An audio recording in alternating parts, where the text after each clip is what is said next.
औज़ु बिल्लाहि मिनश-शैतानिर-रजीम बिस्मिल्लाहिर-रहमानिर-रहीम खैबर बारिशुल मुस्तज़ी की जानिब से अब्तावल हम आपसे मुखातिब है। आज हम एंजाइम में आपके साथ लेकर आए हैं कोफैक्टर्स किसे कहते हैं। तो आज हम कोफैक्टर्स के बारे में पढ़ेंगे और ये पढ़ेंगे कि कोफैक्टर्स किस चीज़ को कहते हैं, कोफैक्टर्स की क्या खसूसियात होती हैं और कोफैक्टर्स की कितनी टाइप्स होती हैं और हर टाइप की क्या कैरेक्टरिस्टिक्स होती हैं।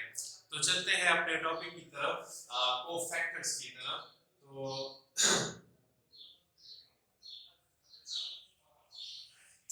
अच्छा डियर स्टूडेंट्स, कोफैक्टर की तरफ जाने से पहले आपने पढ़ा होगा कि हम कोफैक्टर्स का जिक्र जब भी करते हैं तो हम किस चीज के अंदर करते हैं, इसका जिक्र करते हैं हम एंजाइम्स के अंदर। एंजाइम बजाते खुद क्या चीज है हमने पढ़ा हुआ है। एंजाइम जो है असल में क्या है, प्रोटीन्स हैं और हमारे जिस्म के अंदर जितने भी मुख्तलिफ किस्म की खसूसियात होती है उन तमाम कैरेक्टरिस्टिक को ये एंजाइम जो है, ये तमाम फंक्शंस को क्या करते हैं, कंट्रोल कर रहे होते हैं। इन एंजाइम्स के बगैर एक्चुअली ये जितने भी काम है, ये जो फंक्शन है, ये प्रोसीड नहीं हो सकते। अच्छा, एंजाइम जो है ये एक लार्ज वैरायटी है हमारे पास। हमारे सेल्स के अंदर बहुत बड़ी मिकदार के अंदर मुख्तलिफ किस्म के एंजाइम मौजूद होते हैं। कुछ एंजाइम इसके अंदर, अच्छा तमाम के तमाम एंजाइम, हमने पहले ही पढ़ा, तमाम के तमाम एंजाइम जो है वो क्या चीज़ है, एक्चुअली वो बने होते हैं प्रोटीन में से बने होते हैं। ठीक है, तो कुछ एंजाइम ऐसे होते हैं जो कि वो as such they perform their function as such in the form of protein. जिस शक्ल में वो होते हैं उसी शक्ल में अपना फंक्शन जो है वो क्या करते हैं, परफॉर्म करते हैं।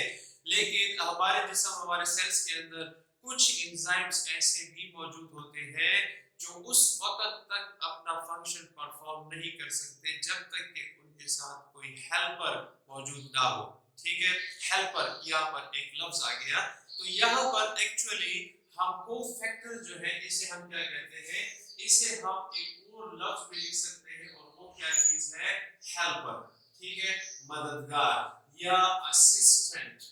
ठीक है, तो असिस्टेंट या हेल्पर, ये अल्फाज जो है ये आप एक्चुअली इस्तेमाल कर सकते हैं किस चीज के लिए, कोफैक्टर्स के लिए। ठीक है, तो कोफैक्टर को आसान अल्फाज में समझने का क्या मतलब है कि एंजाइम्स के साथ एक और चीज जो एंजाइम के काम के अंदर उसकी मदद करे, तो ये जो चीज जो इसकी हेल्प कर रही है, इस हेल्प करने वाले फैक्टर को, चीज को, मॉलिक्यूल को, एटम को, इसको हम क्या कहते हैं, कोफैक्टर्स कहते हैं। ठीक है, तो कोफैक्टर्स की डिफिनीशन की तरफ चलते हैं कि कोफैक्टर असल में किस चीज को कहते हैं।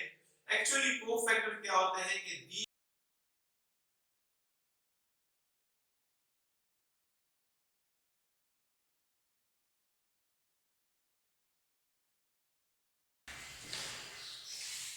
तो डिफिनीशन की तरफ हम देखते हैं, यहाँ पर लिखा हुआ है कि these are actually non-protein and small molecules। एक तो ये इसकी खसूसियत होती है कि number one, they are non-protein, यानी ये इनका जो जिस्म होता है, जो कोफैक्टर्स होते हैं, ये प्रोटीन पर मुश्तमिल नहीं होते। एंजाइम जो है वो प्रोटीन पर मुश्तमिल होते हैं, जबकि जो कोफैक्टर्स होते हैं वो प्रोटीन्स पर मुश्तमिल नहीं होते, वो किसी और चीज से बने होते हैं। स्पेशली वो बने होते हैं विटामिन्स में से, विटामिन्स में से बने होते हैं। स्पेशली जो ऑर्गेनिक मॉलिक्यूल उसके अंदर मौजूद होते हैं वो क्या है, विटामिन्स है। तो एक तो इसकी खसूसियत की है नॉन प्रोटीन। दूसरा, दे आर स्मॉल मॉलिक्यूल, यानी कि they are micro molecules. Micro size और मॉलिक्यूलर वेट में ये कम होते हैं। एंजाइम बजाते कोई मैक्रो मॉलिक्यूल होता है, बड़ा मॉलिक्यूल होता है, उसका मॉलिक्यूलर वेट ज्यादा होता है, प्रोटीन में से बने होते हैं। जबकि जो ये हेल्पर जो होते हैं ये छोटे मॉलिक्यूल होते हैं जो इसकी सिर्फ हेल्प करते हैं, मदद करते हैं। और तीसरी खसूसियत यहाँ पर जो लिखी हुई ये है कि they actually help or add in the function of enzyme। ये एंजाइम के काम करने में उनकी मदद कर रहे होते हैं। इनकी मदद के बगैर एंजाइम जो है वो काम नहीं कर सकता। अच्छा, यहाँ पर अब हम आगे चलते हैं। इसके अंदर एक और बात हमारे सामने आएगी यहाँ पर कि फिर इस लिहाज से हमारे पास जो है एंजाइम के स्ट्रक्चर के अंदर दो किस्म के स्ट्रक्चर होते हैं। एक को हम कहते हैं एपो एंजाइम, एपो एंजाइम, और दूसरा जो है उसे हम क्या कहते हैं, हॉलो एंजाइम, ठीक है। Apo enzyme and hollow enzyme, apo enzyme और हॉलो एंजाइम, ये किस चीज को कहते हैं? एपो एंजाइम हम लफ्ज उस वक्त इस्तेमाल करते हैं when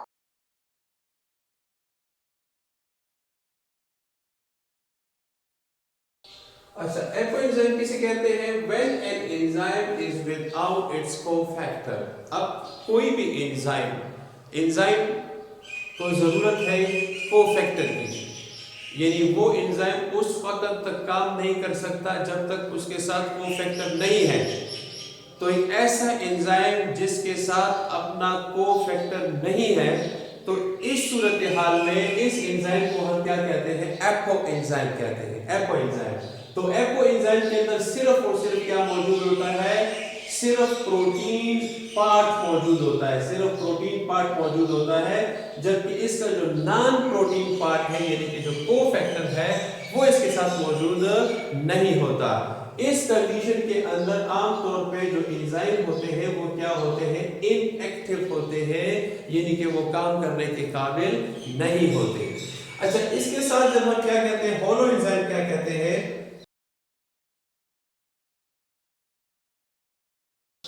an enzyme with its cofactor, कोई भी एंजाइम है जो अपने कोफैक्टर के बगैर काम नहीं कर सकता, तो एंजाइम के साथ एक कोफैक्टर आकर मिल जाता है। अब एंजाइम भी है और कोफैक्टर भी है, एंजाइम जमा कोफैक्टर दोनों को मिलाएंगे, तो इस सूरत हाल में इस स्ट्रक्चर को हम क्या कहेंगे? हॉलो एंजाइम कहेंगे। अच्छा, इसको समझने के लिए हम थोड़े से डायग्राम का हेल्प लेते हैं। समझने के लिए आप क्या करते हैं? फॉर एग्जांपल, आपके पास है कोई एंजाइम, ठीक है, so this is an enzyme plus, इसके साथ हम प्लस करते हैं। लेट्स सपोज आपके पास यहाँ पर मौजूद है, क्या चीज मौजूद है? एक कोफैक्टर मौजूद है। ये असल में क्या चीज है? कोफैक्टर है, ठीक है। तो इज इक्वल टू, दोनों आपस में मिलकर क्या बनाते हैं? यहाँ पर हम कहते हैं इस तरह एक और स्ट्रक्चर दोबारा बनाते हैं, इसी एंजाइम को फिर बनाते हैं, और ये जो स्ट्रक्चर इसके अंदर मौजूद है, इस स्ट्रक्चर को इसके अंदर रख देते हैं। अब हमारे पास तीन मुख्तलिफ किस्म के यहाँ पर सिर्फ एंजाइम है, लिहाजा इस एंजाइम को हम क्या कहते हैं? Apo enzyme. ये जो फैक्टर है इसे क्या कहते हैं?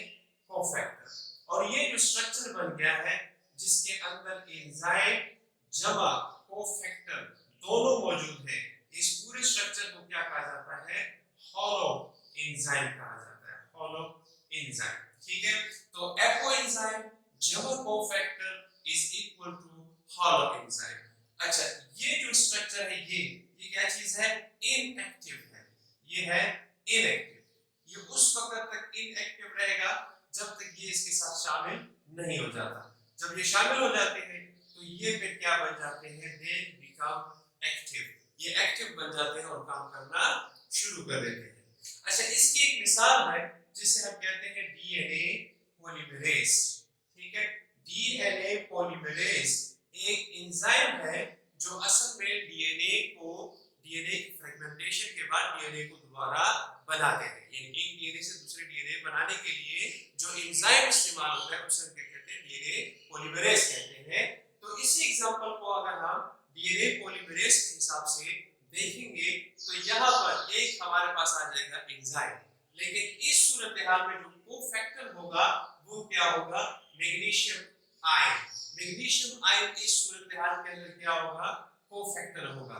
तो एंजाइम के साथ क्या मिल जाता है? यहाँ पर मैग्नीशियम आयन मिल जाता है। तो जब एंजाइम और मैग्नीशियम आयन दोनों मौजूद होंगे तो इस सूरत हाल में ये एक्टिव होगा, इस सूरत हाल में इसे हॉलो एंजाइम कहेंगे, और इसी सूरत हाल में सिर्फ और सिर्फ ये जाकर एक डीएनए से दूसरे डीएनए बनाने, दो डीएनए बनाने के काबिल बन सकेंगे। अदरवाइज अगर ये इसके साथ मौजूद नहीं होगा तो फिर इस किस्म के एंजाइम यानी प्रोटीन स्ट्रक्चर को हम सिर्फ और सिर्फ क्या कहेंगे? एपो एंजाइम कहेंगे। अच्छा, यहां से हम इस कोफैक्टर को जरा ऊपर लेकर आते हैं और यहां पर इस कोफैक्टर के बारे में मजीद थोड़ा सा जानने की कोशिश करते हैं। तो कोफैक्टर के टाइप्स के बारे में पढ़ते हैं। कोफैक्टर की टाइप्स को अगर हम देखें तो हमारे पास दो बड़ी टाइप्स कोफैक्टर की आती है। एक टाइप को हम कहते हैं कोएंजाइम्स। कोएंजाइम्स जिसे आमतौर पर कहा जाता है को सबस्ट्रेट। को सबस्ट्रेट, ठीक है। और दूसरे ग्रुप को हम क्या कहते हैं? Prosthetic group. प्रोस्टैटिक ग्रुप, ठीक है। तो कोफैक्टर जो है इसकी दो अकसाम होती है।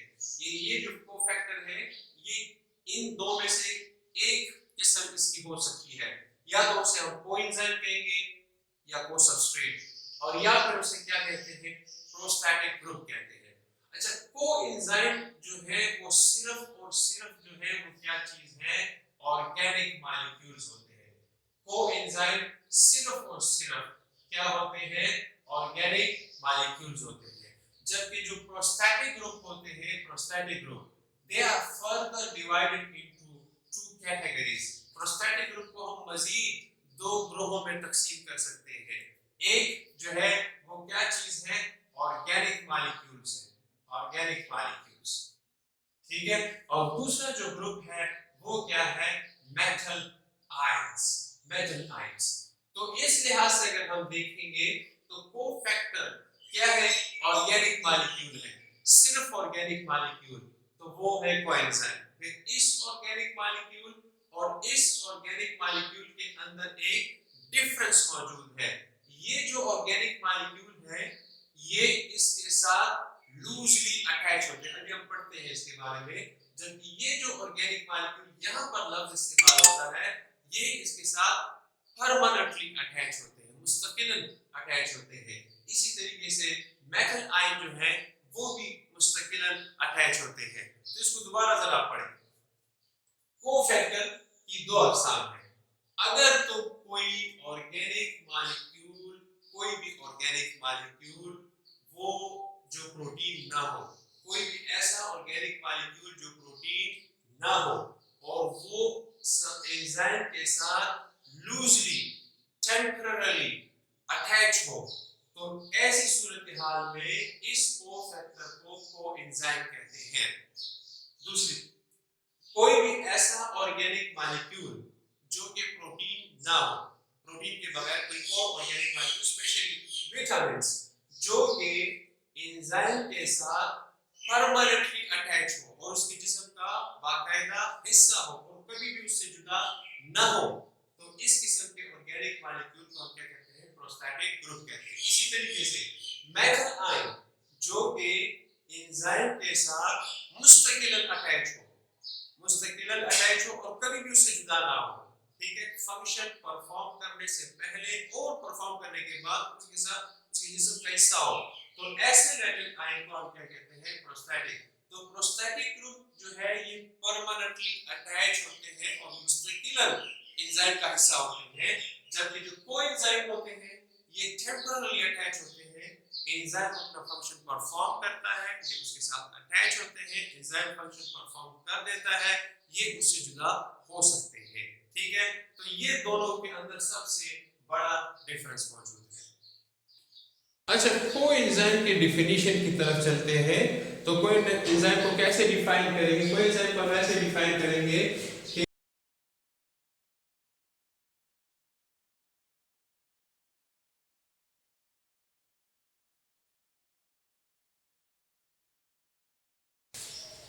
अच्छा, डेफिनेशन में हम देखते हैं कि these are non protein and small molecule, जैसे हमने कोफैक्टर के अंदर पढ़ा था। बट यहाँ पर एक चीज का हम इजाफा करते हैं कि they are loosely attached to the enzymes. ये लूजली अटैच होते हैं एंजाइम के साथ, और जब एंजाइम अपना फंक्शन परफॉर्म कर देते हैं तो ये इसमें से जुदा हो जाते हैं। अच्छा, और खसूसियात के अंदर देखते हैं। Number 1, they are actually carriers. ये जो है क्या चीज है? कैरियर्स। आर दे ट्रांसफॉर्म, ये ट्रांसफॉर्म करते हैं इस चीज को मुख्तलिफ किस्म की केमिकल स्पीशीज की ट्रांसफॉर्मेशन के लिए इस्तेमाल होते हैं, ठीक है। तो कोएंजाइम एक्चुअली क्या करते हैं? They are used as carriers. ये कैरियर के तौर पर इस्तेमाल ट्रांसफॉर्मेशन या ट्रांसफॉर्म करते हैं। किस चीज को ट्रांसफॉर्म करते हैं? केमिकल स्पीशीज को ट्रांसफॉर्म करने के लिए इस्तेमाल होते हैं। ये एक केमिकल रिएक्शन के अंदर आपने पढ़ा होगा फोटोसिंथेसिस के अंदर या रेस्पिरेशन के अंदर कुछ एनर्जेटिक इलेक्ट्रॉन्स होते हैं जो कि एक्साइटेड हो जाते हैं और वो जंप करते हैं from low energy level to high energy level. इन इलेक्ट्रॉन को पकड़ने के लिए और इनको बाकायदा एक सीक्वेंस के अंदर मुंतकिल करने के लिए जो एंजाइम मौजूद होते हैं, जो ग्रुप मौजूद होता है, इस तमाम ग्रुप को हम क्या कहते हैं? कोएंजाइम्स कहते हैं। तो एक्चुअली ये क्या करते हैं? ये मुख्तलिफ किस्म की जो केमिकल स्पीशीज होती हैं उन स्पीशीज को क्या कहते हैं? कैरियर बतौर कैरियर ट्रांसफर एक से दूसरे जिस्म के अंदर ट्रांसफर करने के लिए इस्तेमाल किए जाते हैं। अच्छा, ये जो स्पीशीज होती है ये एक्चुअली क्या होती है? कौन कौन सी चीजों को ये ट्रांसफर करते हैं? For example, they are used to transfer electrons. ये इलेक्ट्रॉन को ट्रांसफर करने के लिए इस्तेमाल होते हैं। इसी तरीके से ये इस्तेमाल होते हैं हाइड्रोजन आयंस को ट्रांसफर करने के लिए इस्तेमाल होते हैं। इसी तरीके से ये इस्तेमाल होते हैं इसाइल ग्रुप को ट्रांसफर करने के लिए इस्तेमाल होते हैं। ठीक है, तो जिस्म के अंदर जो मुख्तलिफ किस्म के हमारे electrons, hydrogen ion, hydride ion, इसाइल ग्रुप्स, इन तमाम चीजों को एक लेवल से दूसरे लेवल में ट्रांसफर करने के लिए जो कैरियर्स इस्तेमाल होते हैं उन कैरियर्स को क्या कहते हैं? कोएंजाइम्स कहते हैं। तो कोएंजाइम के नाम आपने सुने होंगे। एक्चुअली बहुत से मुख्तलिफ किस्म के नाम होते हैं, जैसे हम पढ़ते हैं कोएंजाइम ए, इसी तरीके से कोएंजाइम क्यू, इसी तरीके से एक और कोएंजाइम जिसे हम कहते हैं FAD, फ्लेविन एडेनिन डाइन्यूक्लियोटाइड। इसी तरीके से आपने नाम सुना होगा NAD, निकोटिनामाइड एडेनिन डाइन्यूक्लियोटाइड, और इसी तरीके से नाम सुना होगा NADP, फॉस्फेट इसके साथ आ गया है आगे। ठीक है, इसी तरीके से एक और है जिसे हम क्या कहते हैं? बायोटिन कहते हैं। इसी तरीके से अच्छा, सबसे जो बड़ा इसके अंदर ग्रुप है वो कौन सा ग्रुप है? Vitamin B complex. Vitamin B complex ये जो है सबसे स्पेशल क्या चीज है? कोएंजाइम्स है। कोएंजाइम में जो सबसे अहम तरीन या बड़ा ग्रुप जो है वो क्या चीज है? विटामिन बी कॉम्प्लेक्स का है। और ये इस्तेमाल होते हैं किस चीज में? Specially they are used in the formation of fats, carbohydrates.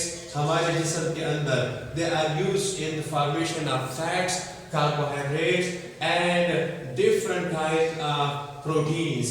यानी ये जो ग्रुप है ये एक्चुअली असल एंजाइम के साथ मिलकर दोनों कॉम्बिनेशन करके उस एंजाइम को क्या करते हैं? एक्टिवेट करते हैं। और जब वो एंजाइम एक्टिवेट हो जाता है तो वो हमारे जिस्म के अंदर फैट्स, कार्बोहाइड्रेट, प्रोटीन्स को बनाने के अंदर इस्तेमाल होना शुरू हो जाते हैं। अच्छा, मजीद कोएंजाइम के बारे में हम मजीद ये पढ़ते हैं कि एंजाइम जो होते हैं वो इस केमिकल रिएक्शन के अंदर, चूंकि ये तो एंजाइम को फैसिलिटेट करते हैं, उसकी मदद कर रहे होते हैं, यानी असल में जो एंजाइम होता है ये उस एंजाइम के साथ एक को सबस्ट्रेट के तौर पर काम करते हैं। जैसे आप समझ लें कि ये यहाँ पर एक मजीद एक एक्टिव साइट बनाते हैं, ये एज अ सबस्ट्रेट काम करते हैं, और एक्चुअल सबस्ट्रेट आकर यहाँ पर क्या होता है? फिट हो जाता है। ठीक है ना, तो को सबस्ट्रेट काम करते हैं। तो कोएंजाइम जितने भी होते हैं वो किसी भी केमिकल रिएक्शन के अंदर हकीकत में क्या होते हैं कि अपनी शक्ल को क्या कर देते हैं? चेंज कर देते हैं। यानी उस रिएक्शन को चलाने के लिए ये अपने केमिकल स्ट्रक्चर के अंदर क्या करते हैं? तब्दीली को पैदा करते हैं। और जैसे ही केमिकल रिएक्शन मुकम्मल हो जाता है तो ये जो कोएंजाइम होते हैं ये एंजाइम में से अलग होकर अपनी ओरिजिनल पोजीशन में, अपनी ओरिजिनल ओरिएंटेशन में, शेप में वापस चले जाते हैं और फिर किसी और केमिकल रिएक्शन के अंदर दोबारा हिस्सा लेते हैं।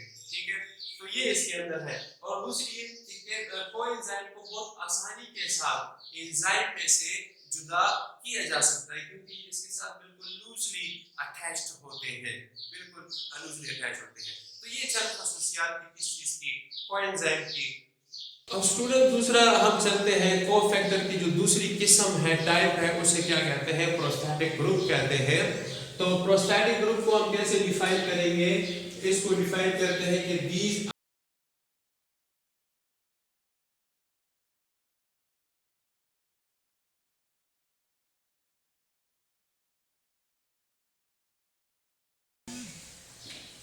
अच्छा, प्रोस्टैटिक ग्रुप को हम डिफाइन करेंगे कैसे कि the non protein part are the metal part. Non protein part के साथ हम क्या लिखेंगे कि द नॉन प्रोटीन या ऑर्गेनिक मॉलिक्यूल। ठीक है, ये एक ऑर्गेनिक मॉलिक्यूल भी हो सकते हैं। और metal ion that are permanently attached to the enzyme, जो मुस्तकिलन किसी भी एंजाइम के साथ जुड़े हुए होते हैं। And they are permanently attached with covalent bonds. आमतौर पे किस चीज के साथ अटैच होते हैं? इनके अंदर स्ट्रॉन्ग कोवलेंट बॉन्ड्स मौजूद होते हैं, जिनकी मदद से ये आपस में कौन-कौन एंजाइम और ये मॉलिक्यूल या आयन आपस में स्ट्रांगली मिले होते हैं। तो इस किस्म के ग्रुप को, स्ट्रक्चर को हम क्या कहते हैं? प्रोस्टैटिक ग्रुप कहते हैं। तो प्रोस्टैटिक ग्रुप के अंदर अगर आप देखें तो सबसे जो अहम डिफरेंस है इसके अंदर, अच्छा स्टूडेंट, यहाँ पर हम पढ़ रहे थे कि प्रोस्टैटिक ग्रुप में एक खसूसियत ये होती है कि ये जो होते हैं क्या होते हैं? परमानेंटली अटैच होते हैं और इनके अंदर मौजूद होते हैं कोवलेंट बॉन्ड मौजूद होते हैं।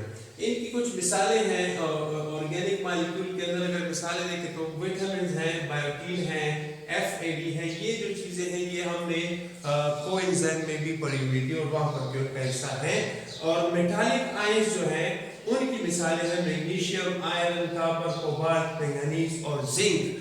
ये वो मेटल आयन है जो एंजाइम के साथ मिलकर एंजाइम को फंक्शन करने के काबिल बनाते हैं।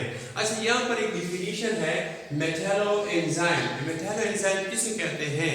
When a metal is permanently or tightly attached with an enzyme, और वो एंजाइम को इस काबिल बनाते हैं कि वो परमानेंटली कोई काम कर सके, तो इस किस्म के एंजाइम को हम क्या कहते हैं? मेटैलो एंजाइम कहते हैं।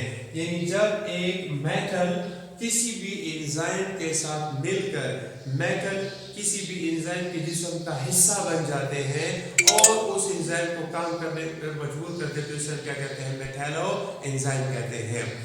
डियर स्टूडेंट्स, उम्मीद करते हैं ये वीडियो आपको पसंद आई होगी। इस वीडियो के आखिर में हमने चंद सवालात आपके लिए रखे हुए हैं, तो उसके जवाब दीजिए और अपने दोस्तों के साथ इसे शेयर कीजिए। तब तक के लिए इजाज़त, अल्लाह हाफ़िज़।